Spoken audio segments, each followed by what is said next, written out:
Hi, and welcome to the Information Advice and Support Services training package on special educational needs and disabilities in the early years. My name is Becky Sheldon, and I'm an Information Advice and Support Service Officer for Shropshire IASS. As we go through the training, if there's any questions that you don't feel have been answered, then please just note them down and you can send them to us via email, and we'll do our best to answer them for you. So I will explain how you can do all of that at the end. So in this training, we will look at what do we mean by special educational needs? What does the SEND Code of Practice say that schools and early year settings should be doing to support children with SEND? And also, how do I raise a concern about my child's learning? So what does the law say? The Children and Families Act says that a child or young person has special educational needs if he or she has a learning difficulty or disability which calls for special educational provision to be made for him or her. So when referring specifically to children in the early years, the SEND Code of Practice clarifies that early years children are considered to have special educational needs if they have a learning difficulty or disability which calls for special educational provision to be made for them and are likely to have a greater difficulty in learning than their peers when they go to school. With regards to a disability, the consideration needs to be made as to whether the disability will prevent or hinder them from making use of the facilities that are generally provided for all other children. Schools and early years childcare settings must not discriminate against a child if they are disabled. So they must make reasonable adjustments to ensure that they have the same play and learning opportunities as all the other children in the setting.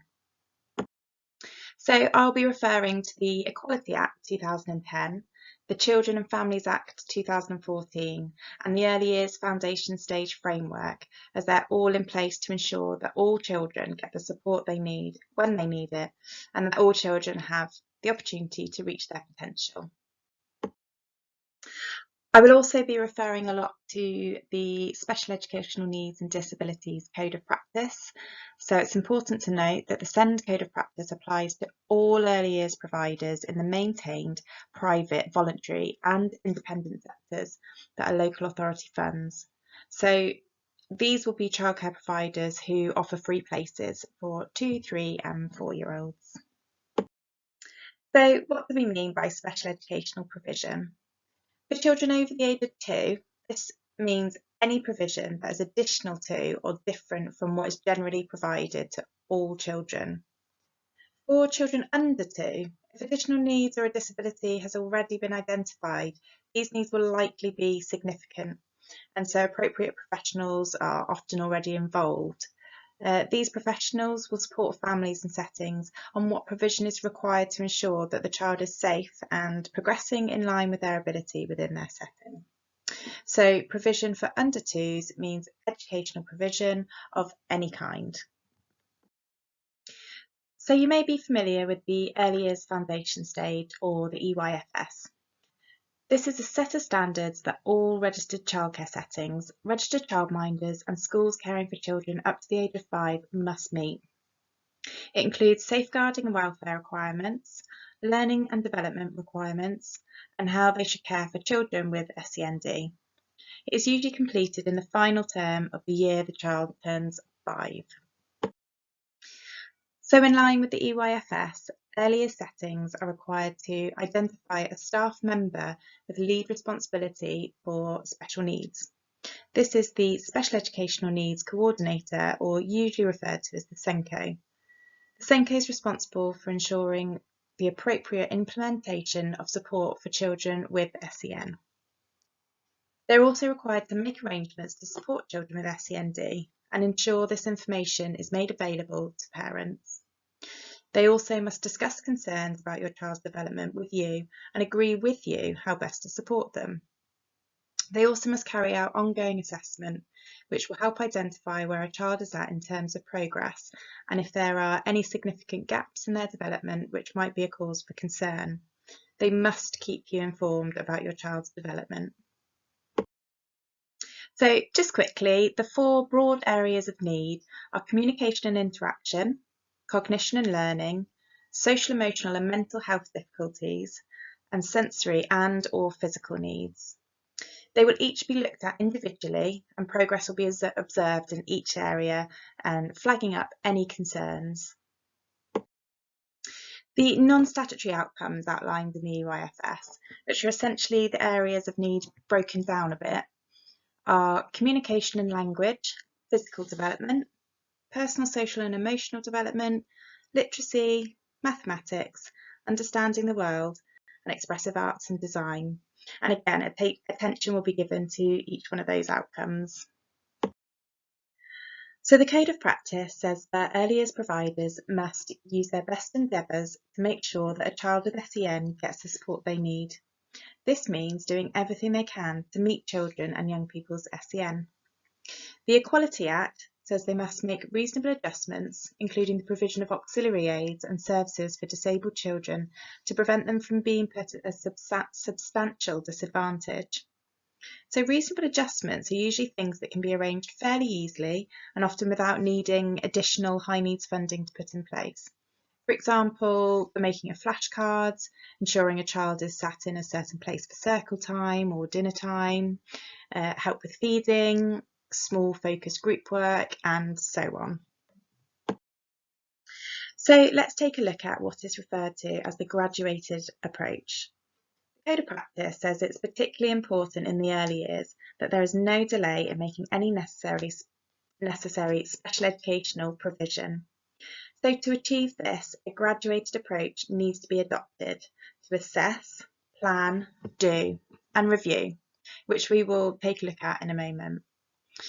The Code of Practice also says that the EYFS framework includes 2 specific points for providing written assessments for parents and other professionals, when the child is aged 2 and at the end of reception year. So the 2-year-old progress check must be carried out between 24 and 36 months of age, and a summary of the child's development must be provided to their parents or carers.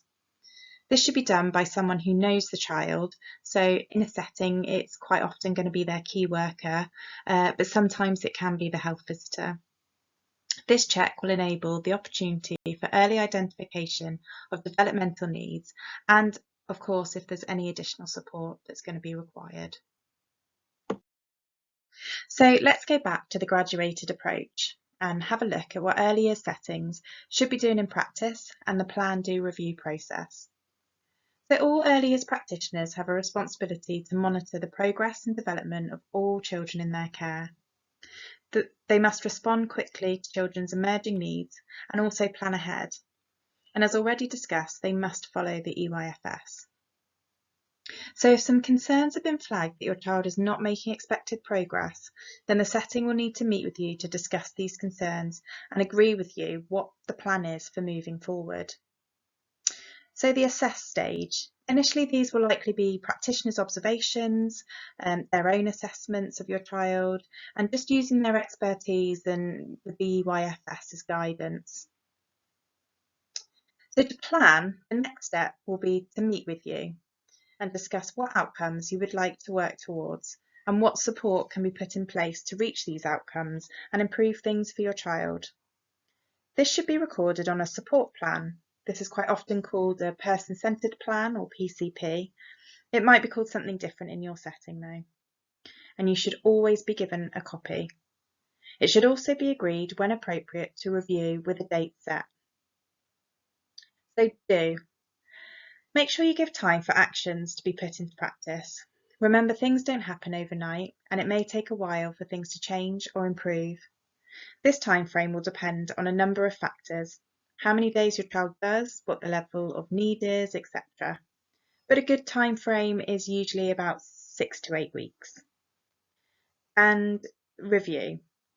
This should be with you looking at the PCP, what support was successful, what wasn't, has your child achieved their goals, what are the next steps, are the nursery going to continue what they're doing because it's been successful, or perhaps professional assessment would be beneficial.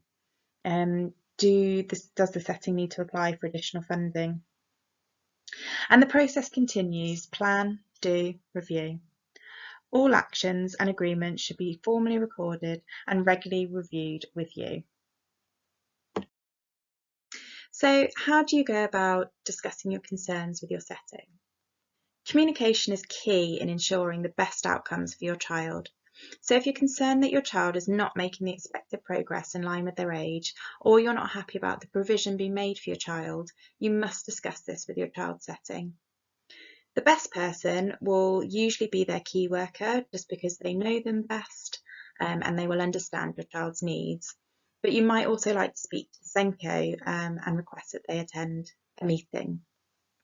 It is always a really good idea that you prepare for any meeting that you attend. So prior to the meeting, ensure you know who your child's key worker is. Have an understanding of your child's current achievements. Take a look at their learning record. This might be available to you online or in paper form, and if so, you can just request that you take a look before the meeting. If your child has had their 2-year progress check, have a reread, see where they are at that point. Were there any concerns? Was anything flagged up? And if you can't find a copy, you can also request that from your setting. So at the meeting, you might like to ask, is my child at expected levels for their age? And are there any areas of concern? Is my child currently accessing any additional or alternative support during their time at nursery? What are my child's current next steps or targets? What is the best way to communicate with my child's key worker? Is this via email? Is it via telephone? Is it face-to-face? And are there any activities that I'm able to do with my child at home which supports their current targets or potential area of need? And what are the next steps moving forward? At the end of the meeting, ensure there is a written record of what has been discussed, including the plan of action and date to review. Make sure you get a copy of the PCP as soon as you can if this wasn't provided to you at the meeting. It's also important to remember to be as active as you can in sharing and communicating your child's learning at home. Ensure that there is an established way of doing this. Again, this might be an online system, but it also might be a home nursery sort of learning book, sharing book. We briefly mentioned additional funding, so you might be wondering what funding is available to you. The local authority must ensure earlier settings are meeting the needs of children with SEN and disabled children. So to do this, they need to make sure that funding arrangements are reflective of the level of support required for a child. You should not be charged additional fees because your child is disabled or needing additional provision. So please seek advice from the local authority or here at IASS if your child has refused a place at nursery due to their additional needs or disabilities.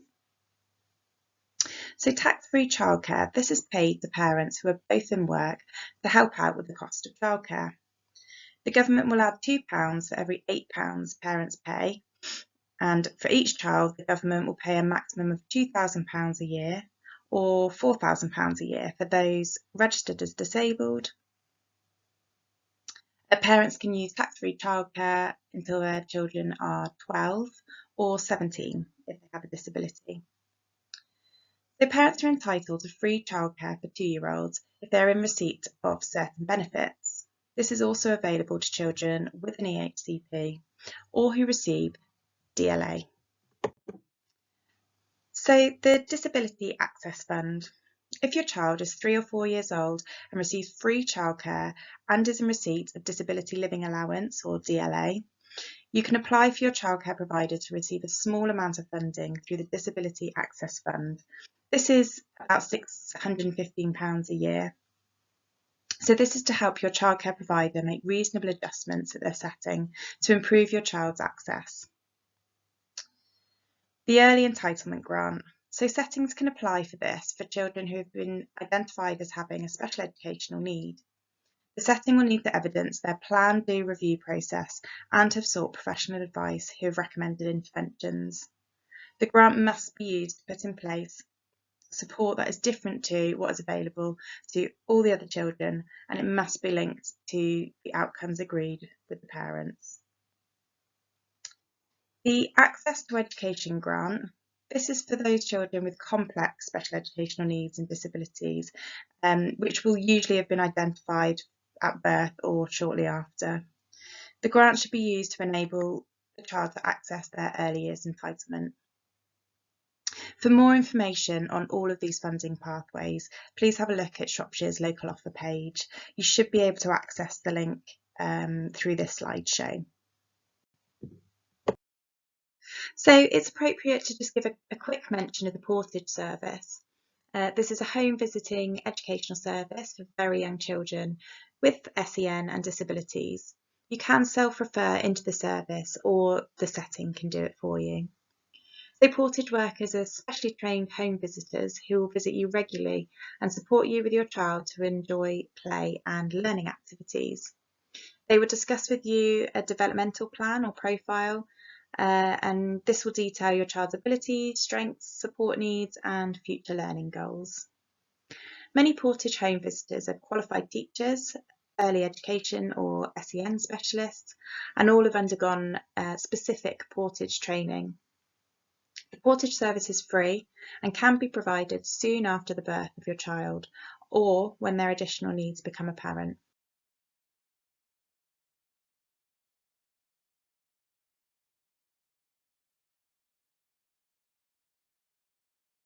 So education, health and care plans. If the early years setting has taken the relevant action to identify and assess any SEN, and despite following a plan do review process, the child has not made expected progress, you may need to liaise with the local authority about the next steps. For a very small number of children, it might be appropriate for your child's needs to be assessed through an education, health and care needs assessment, just to establish if they need support set out in an education, health and care plan. For further information on this, please see our fact sheet on education, health and care plans in the early years. And so that concludes our training. I really hope that you found this useful. If you have any questions that you don't think has been covered, please email them to iass@cabshropshire.org.uk and use early years training question in the subject line. Thank you very much.